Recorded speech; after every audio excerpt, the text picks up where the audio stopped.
Assalamualaikum warahmatullahi wabarakatuh. Kami dari kelompok 2 kelas 4C Prodi Ekonomi Pembangunan. Kali ini kami akan mereview jurnal internasional yang berjudul Teori Makroekonomi Empiris dan Normatif serta Kebijakan Fiskal atau Moneter di abad ke-20. Kasus yang dibawa yaitu ada Keynes, Lasky, dan Hayek. Sebelumnya, perkenalkan, anggota kami terdiri dari saya, Muhammad Haris Behaki dengan NIM akhir 057. Saya Muhammad Faris Inzaki dengan NIM akhir 125. Saya Indah Triwahyuni dengan NIM akhir 011. Saya Salwa Zakia dengan NIM akhir 016. Saya Intan Aulia dengan NIM akhir 122. Ya, mari kita saksikan bersama video yang akan kita buat. Pertama kita akan masuk ke pembahasan awal mulai dari pendahuluan, latar belakang sampai ke studi kasus historis yang dibahas dalam jurnal ini. Di bagian pendahuluan, penulis mengangkat 2 tantangan besar dalam ilmu ekonomi dan ilmu sosial secara umum. Pertama, bagaimana caranya membangun teori yang valid tentang masyarakat, padahal tiap disiplin ilmu seringkali berjalan sendiri-sendiri dan terisolasi. Kedua, apakah mungkin membuat teori universal yang berlaku untuk semua masyarakat? Masalahnya, teori dalam ilmu sosial seharusnya divalidasi lewat bukti empiris. Tapi sejarah sebagai sumber data empiris itu unik dan tidak pernah benar-benar terulang. Jadi pertanyaannya adalah, bisa nggak kita benar-benar menarik pelajaran umum dari peristiwa-peristiwa sejarah yang sifatnya partikular? Penulis juga mempertanyakan apakah mungkin satu disiplin ilmu seperti ekonomi bisa memahami seluruh masyarakat secara utuh, dan apakah teori ekonomi benar-benar bisa netral dari konteks politik. Ini jadi penting ketika kita ngomongin soal kegagalan pasar. Apakah itu kesalahan sistem atau justru kesalahan dari teorinya sendiri? Sebagai studi kasus dari 2 tantangan ini, jurnal ini ngajak kita buat ngelihat sejarah pemikiran ekonomi lewat 3 tokoh besar, yaitu Keynes, Lasky, dan Hayek. Lewat mereka, kita bisa belajar soal bagaimana teori ekonomi bisa divalidasi secara ilmiah, baik dari sisi normatif, apa yang seharusnya terjadi, maupun empiris, apa yang benar-benar terjadi. Masuk ke bagian latar belakang, dijelaskan bahwa ada sejarah ekonomi. Hubungan antara teori ekonomi makro dan kebijakan fiskal atau moneter negara itu sangat kuat. Misalnya, istilah kapitalisme sendiri ternyata pertama kali muncul di abad ke-18. Dalam konteks pembiayaan perang, ini menunjukkan bahwa ekonomi dan politik sejak awal sudah saling berkaitan. Gillian Tett, salah satu penulis yang dikutip dari jurnal ini, nunjukin bahwa pemerintah sering nggak jujur soal biaya perang ke publik.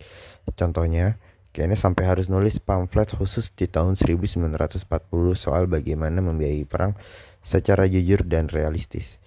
Poin lain yang penting adalah tentang lonjakan utang negara akibat perang yang biasanya dibayar lewat pajak, inflasi, atau pinjaman. Bahkan di AS, sejak 2001 pengeluaran militer mencapai 8 triliun dolar yang hampir semuanya dibayar lewat utang. Dan terakhir dibahas juga gimana perang seringkali melahirkan inovasi finansial dan teknologi, mulai dari Bank Sentral Inggris tahun 1694, obligasi perang Amerika di tahun 1940-an, sampai eksperimen ekonomi masa kini terkait konflik Ukraina. Nah, masuk ke studi kasus historis, jurnal ini membahas interaksi antara teori ekonomi makro dan kebijakan fiskal atau moneter lewat pengaruh pemikiran Keynes, Lasky, dan Hayek pada abad ke-20. Kenneth Hoover bilang bahwa politik ekonomi barat udah ngalamin pergeseran besar. Di awal abad ke-20, intervensi negara dianggap penting, tetapi menjelang akhir abad, dominasi pasar justru jadi narasi utama. Masa Keynes disebut sebagai zaman Keynes, sedangkan di era akhir abad ke-20 jadi zaman Hayek. Ketiga tokoh ini, Keynes, Lasky, dan Hayek, bukan cuma rival intelektual, tapi juga tokoh besar yang pernah kerja bareng dan saling mempengaruhi. Misalnya, pemikiran Keynes mendasari sistem Bretton Woods dan IMF. Di sisi lain, Hayek jadi mentor ideologis bagi Thatcher dan idolanya Reagan.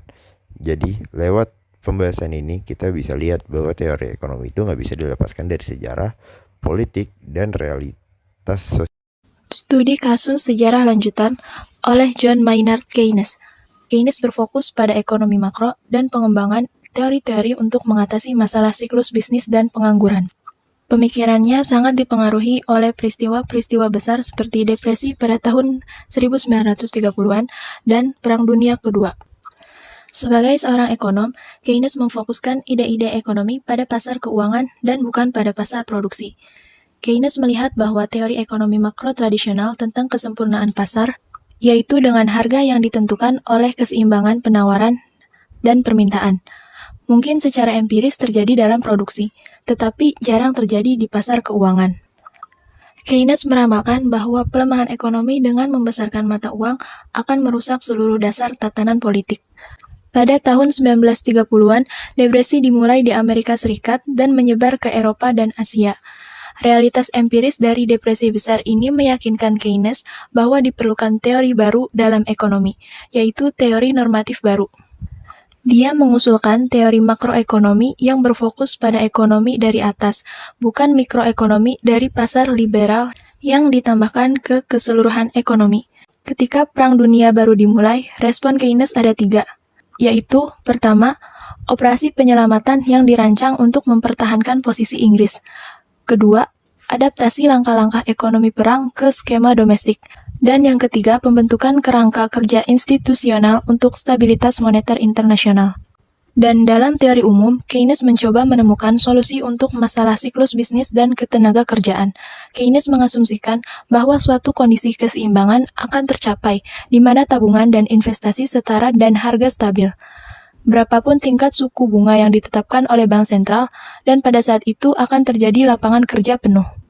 Studi kasus sejarah lanjutan oleh Harold Laski. Harold Laski ialah seorang pemikir sosialis yang menentang ketidaksetaraan sosial. Pada tahun 1914, yaitu tahun terjadinya Perang Dunia I, Laski merumuskan gagasan mengenai kedaulatan dari negara sebagai organisasi politik. Laski berpendapat bahwa kedaulatan adalah kehendak rakyat. Setelah perang, Laski pergi ke Inggris dan menjadi pengajar di London School of Economics. Di sana, Laski terus mengembangkan visinya tentang ekonomi modern sebagai perjuangan antara buruh dan kapitalis. Laski melihat Perang Dunia I sebagai tragedi kapitalisme yang diperjuangkan oleh rezim-rezim aristokrasi dan kapitalis yang didiskreditkan dengan mengorbankan kelas pekerja. Selanjutnya, studi kasus sejarah lanjutan Friedrich Hayek dan analisis Hayek dan Laski. Friedrich Hayek dan Harold Laski adalah dua pemikir besar dengan pandangan ekonomi dan politik yang saling bertolak belakang.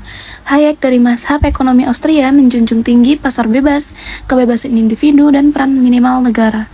Ia menolak intervensi pemerintah karena percaya mekanisme pasar bebas paling efektif menjaga stabilitas ekonomi, serta meyakini bahwa perencanaan ekonomi oleh negara bisa berujung pada penindasan. Sebaliknya, Harold Laski, tokoh sosialis demokrat Inggris, berpendapat bahwa kebebasan politik sejati tak mungkin tercapai tanpa keadilan sosial dan ekonomi. Ia mendorong peran aktif negara dalam melindungi hak buruh dan menjamin kesejahteraan rakyat, serta mengatur distribusi kekayaan demi kesetaraan. Perdebatan mereka mencerminkan konflik abadi antara liberalisme, pasar, dan sosialisme demokratis yang masih mempengaruhi kebijakan global hingga kini. Analisis Hayek dan Keynes serta analisis pewaris intelektual dari debat Keynes-Hayek. Debat antara Friedrich Hayek dan John Maynard Keynes adalah konflik abadi antara dua pandangan ekonomi.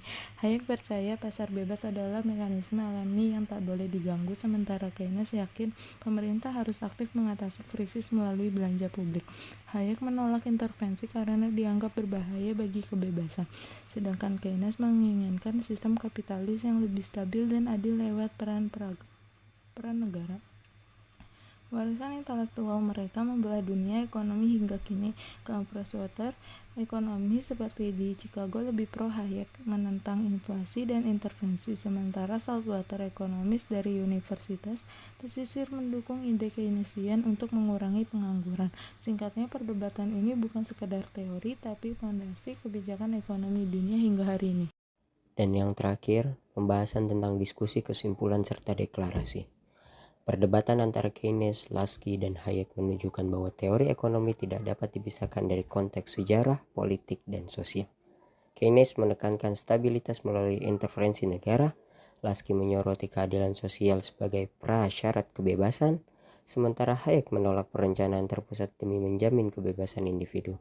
Ketiganya menawarkan pendekatan yang saling bertentangan namun saling melengkapi dalam memahami kompleksitas ekonomi modern.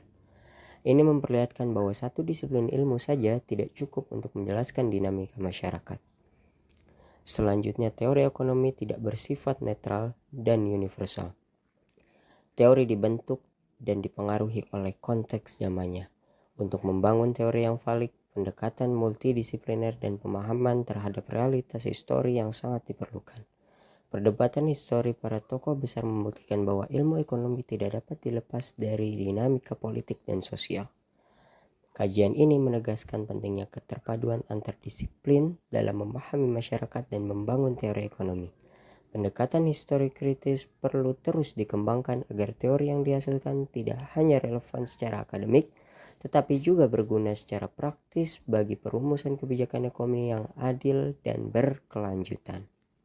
Sekian video review jurnal dari kelompok kami. Semoga bermanfaat untuk